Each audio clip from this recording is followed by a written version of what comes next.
오늘 마태복음 2장 11절에 보면 동방 박사들이 집에 들어가 아기와 그 모친 마리아에 함께 있는 것을 보고 엎드려 아기께 경배하고 보배합을 열어 황금과 유향과 몰약을 예물로 드렸다고 증거하고 있습니다. 오늘 이 본문 말씀을 통해서 세 가지 정도 살펴보려고 합니다. 이 첫 번째는 집에 들어갔을 때, 동방 박사들이 집에 들어갔을 때에 아기 예수님과 그 모친, 그 어머니 마리아가 있었는데, 이 동방 박사들이 누구에게 경배했는가? 첫 번째 우리가 살펴볼 말씀인데, 누구께 경배했다고 되어 있습니까? 아기께. 그렇죠? 아기께. 마리아에게 경배한 것이 아니라 아기에게, 아기 예수님께 경배했습니다. 아기 예수님께. 이 성당에 들어가려고 그러면 입구에 마리아 상이 이렇게 세워져 있죠.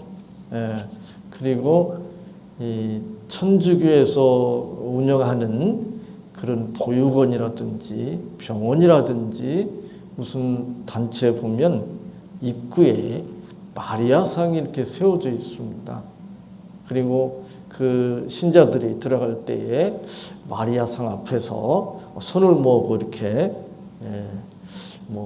기도를 하고 그렇게 들어가는 모습을 볼 수가 있습니다.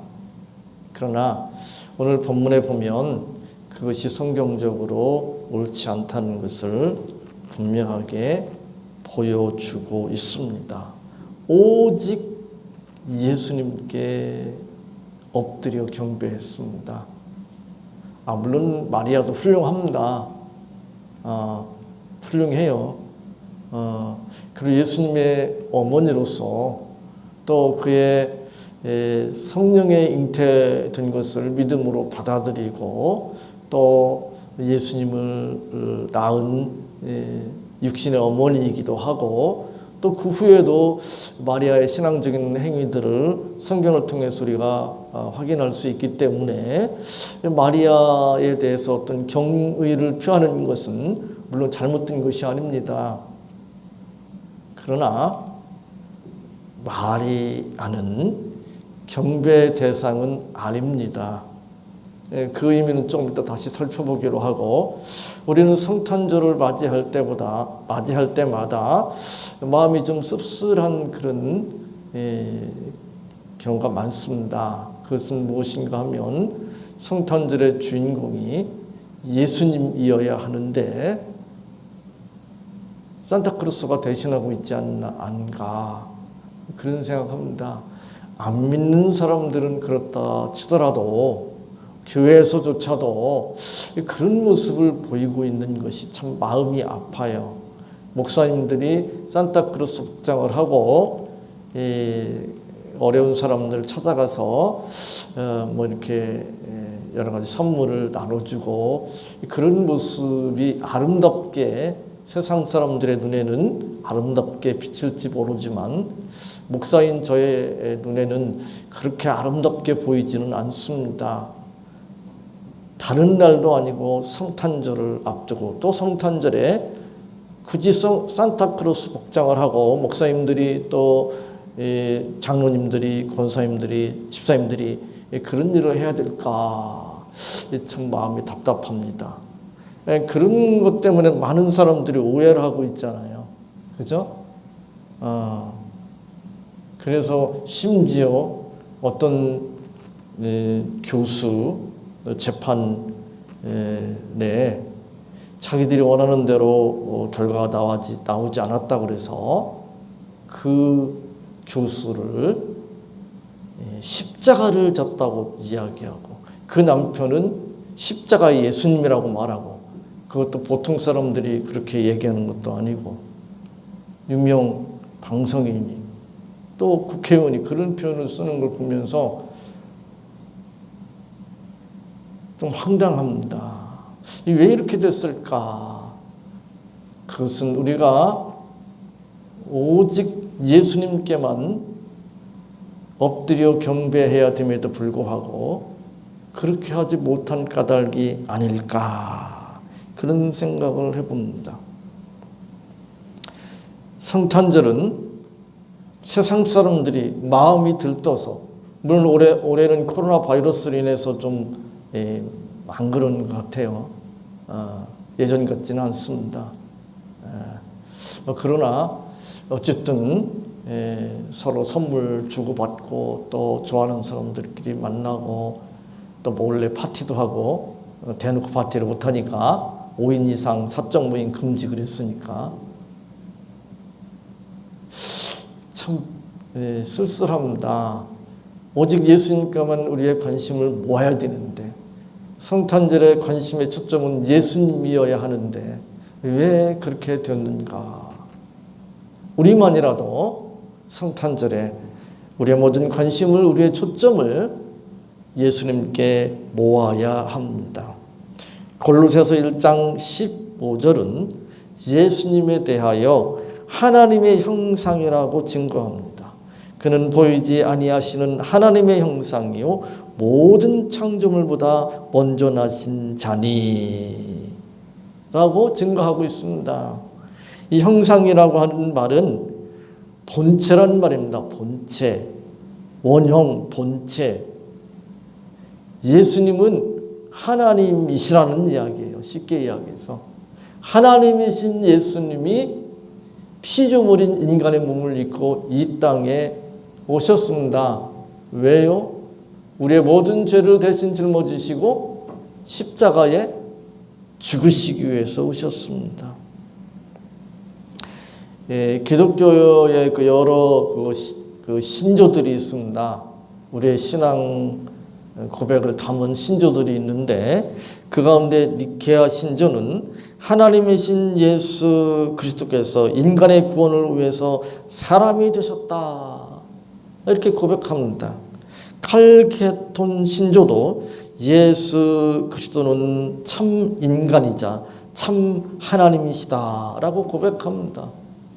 예수님도 요한복음 14장 7절로 10절에서 자신이 하나님이라고 하는 것을 직접 증거하셨습니다.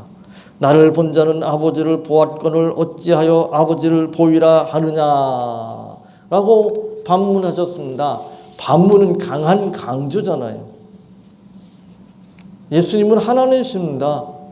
하나님이신 예수님이 피조물인, 하나님께서 지으신 피조물인 인간의 몸을 입고 이 세상에 오셨습니다.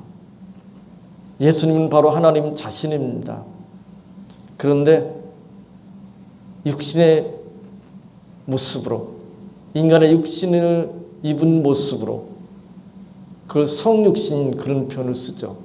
인간의 몸을 입고 이 세상에 오셨습니다. 요한복음 1장 10절로 11절은 그런 예수님에 대해서 하나님의 백성들조차도 알아보지 못했다고 탄식하고 있습니다. 그가 세상에 계셨으며 세상은 그로 말미암아 지은 바 되었으되 세상이 그를 알지 못하였고 자기 땅에 오매 자기 백성이 영접지 아니하였으나 라고 탄식합니다. 영어 그 표현을 보면 did not know him, did not receive him, 그런 표현을 씁니다.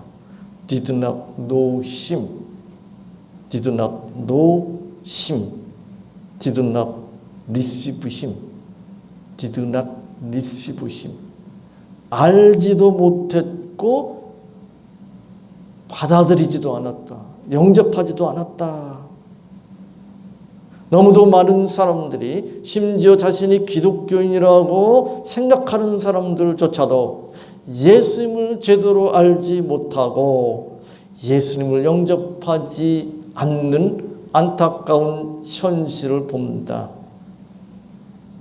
예수님이 이 세상에 인간의 몸을 입고 아기의 모습으로 태어나실 때에도 그랬고 지금도 마찬가지입니다.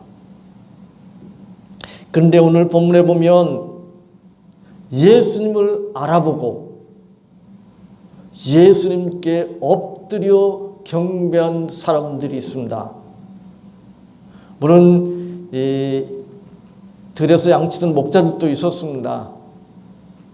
또 예수님의 탄생을 메시아 오심을 고대하면서 그렇게 기다리던 그런 안나라고 하는 나이든 여인도 있었습니다.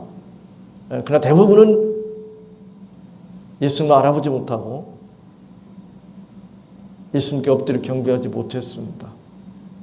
근데 그 가운데 특별히 이방인인, 이스라엘 백성이 아닌 이방인인 동방 박사들이 예수님을 알아보았습니다. 알아보았다는 이야기는 예수님을 구세주와 주님으로 알아보았다는 것입니다. 그리고 예수님께 엎드려 경배했습니다. 동방 박사들은 별을 연구하는 사람들입니다. 그들은 메시아에 대해서 이스라엘 백성들이 그렇게 고대하던 구세주에 대해서 관심이 없습니다. 그 사람들의 관심은 오직 별을 연구하는 것이었습니다. 별을 연구해서 이제 천기를 관찰하는 거죠. 근데 별을 연구하던 중에 놀라운 사실을 보게 됩니다. 얼마 전에 중국에 엄청난 유성이 이렇게 떨어진 것으로 이렇게 보도를 된 것을 보았습니다. 엄청난 밝은 빛이 떨어졌는데 그 큰 유성으로 이렇게 이제 짐작하고 있고 그 뒤에는 모르겠어요. 유성이 이제 이렇게 떨어지는 그런 것들은 가끔씩 볼 수 있잖아요. 근데 동방 박사들이 본 별은 그런 유성이 아니었습니다. 땅에 떨어진 것이 아니라 계속 행진을 하는 거예요. 그 참 특이한 현상이잖아요. 별을 연구하는 사람들이기 때문에 더 유심히 살펴보았겠죠. 참 이상하다. 그래서 별이 가는 대로 따라서 왔습니다. 그리고 예루살렘까지 왔죠. 오늘 본문은 지금 정확하게 어디인지 나와 있지 않습니다. 예수님이 탄생하신 것은 베들레헴인데 동방 박사들이 온 곳은 지금 예루살렘이거든요. 그리고 집에 들어왔다고 그러는데 이 마구간은 아닌 것으로 보이고 그래서 이게 좀 불명확하긴 합니다. 근데 그것이 초점은 아니니까 오늘 이 말씀을 보면 별을 관찰하다가 이상하게 유성처럼 땅에 떨어지지도 않고 행진하는 그 별을 따라서 결국은 예수님께 왔습니다. 그리고 아기 예수님께 엎드려 절했습니다. 엎드려 절한다는 이야기는 납작 엎드린다는 뜻입니다. 이 엎드려 절하는 것은 물론 우리가 이제 우리나라 같은 경우에 예전에 보면 요즘은 그런 별로 많지 않은데 어른들을 만나면 방문하면 엎드려서 절을 했죠. 그죠? 그냥 고개만 끄덕이는 게 아니고 제가 어릴 때도 안녕하세요 이렇게 고개만 끄덕이면 이런 버릇없는 놈 어른한테 이런 소리 듣고 했어요. 그래서 꼭 그렇게 해야 되나? 근데 예전에는 그렇게 했습니다. 어른들, 할머니, 할아버지들을 만나면 엎드려서 절을 했죠. 물론 그렇게 엎드려 절하는 경우도 있고 세배 같은 경우도 엎드려 절을 합니다. 그러나 그런 엎드려 절하는 것하고 오늘 본문에 엎드려 절하는 것은 의미가 다릅니다. 이 엎드려 절하는 것은 이 표현은 어떤 의미를 가지고 있는가 하면 왕께 나는 당신의 신하입니다. 나는 당신의 종입니다. 그런 고백, 그리고 항복의 의미가 담겨 있는 그런 엎드려 경배하는 그런 의미입니다. 그러니까 지금 이 동방 박사들은 예수님을 왕으로 지금 우리의 왕으로 영접하고 있는 것입니다. 예수님 우리가 잘 알고 있듯이 목수 집안에서 태어나셨습니다. 뭐 지금은 잘 모르겠어요. 목수가 상당한 그 기술을 가지고 있는 그런 뭐 기능인으로서 이 대접을 받는 시대이지만 그 당시에 목수는 그렇게 뭐 대단한 대우를 받는 그런 위치에 있는 그런 존재가 아니었습니다. 그저 서민이죠. 서민. 평범한 서민입니다. 평범한 서민의 가정에서 태어났습니다. 그리고 아기입니다. 아기. 그 당시에 아이들하고 여성들은 숫자에 들어가지도 않았습니다. 지금은 아니죠. 뭐 기분 상하게 들을 필요 없습니다. 그 시대 상황이 그랬습니다. 그러니까 아기는 별로 이렇게 소중한 취급받지 못했습니다. 그것도 왕자면 다르겠죠. 근데 왕자가 아닙니다. 서민의 아기입니다. 동방 박사들은 나이가 꽤 들었을 것으로 보입니다. 뭐 나이를 확인할 수는 없지만 뭐 별들을 연구하고 뭐 그랬 걸 보면 나이가 좀 들었을 것입니다. 성인인 것은 분명하고요. 근데 성인인 그들이 아기에게 절을 한다? 왕자도 아니고 서민의 아기에게 절을 한다? 이건 있을 수 없는 일입니다. 그렇잖아요. 그죠?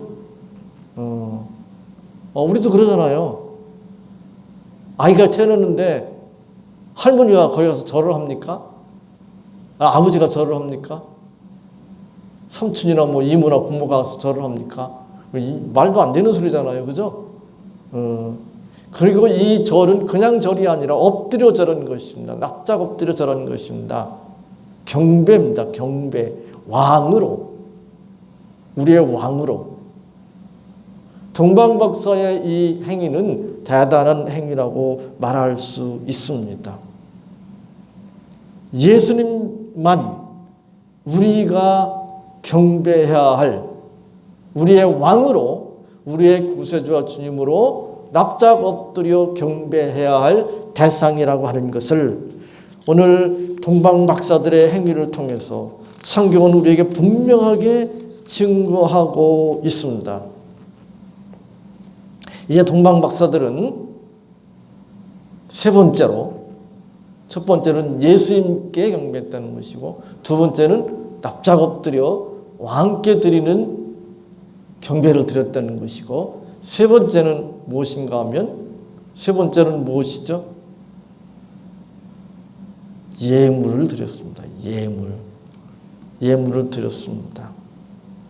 예물을 보면 황금과 유향과 몰약이죠. 이 예물이 이게 세 가지 종류이기 때문에 동방 박사 세 사람, 오늘 찬송에도 그렇게 나오고 여기 그림에도 세 사람으로 되어 있는데 그건 확실하지 않은 것으로 봐야 합니다. 세 사람은 아닌 것으로 보입니다. 확실한 증거는 없습니다. 그러나 예물은 세 가지인 것이 확실합니다. 근데 이 초대 교회 교우들, 또 종교개혁을 일으켰던 마틴 루터, 이런 사람들은 황금과 유향과 몰약에 대해서 이런 상징을 가지고 있다고 해석합니다. 황금은 예수 그리스도의 신성, 곧 예수님의 하나님 되심을 상징한다.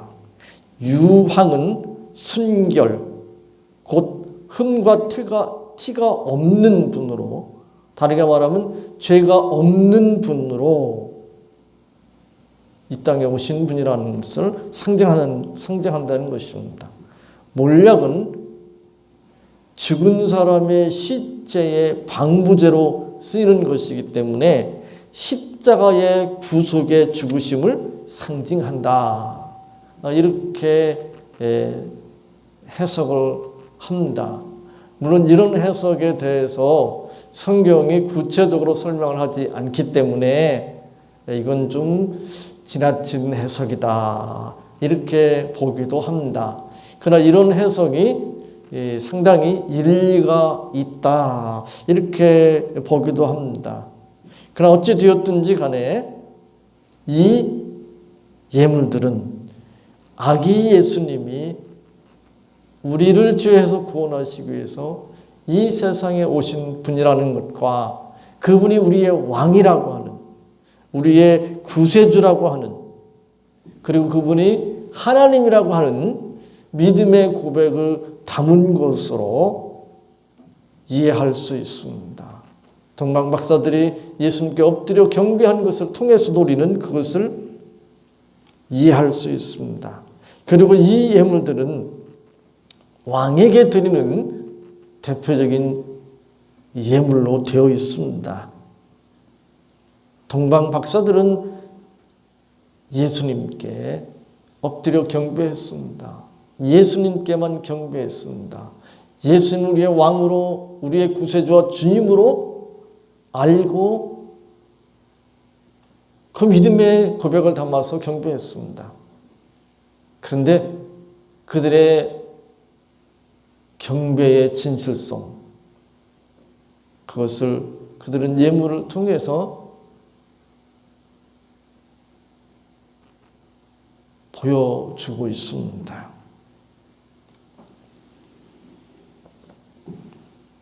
뭐 그런 말도 하잖아요. 물질이 있는 곳에 뭐 마음이 있다. 뭐 그런 말들 하잖아요. 성경에도 뭐 그렇게 말씀하지만 세상적으로도 그 방송 한의사이면서 방송도 하고 뭐 또 여러 가지 하는 뭐 어떤 분이 그런 이야기 하더라고요. 말만 하는 건 그건 진심이 아니다.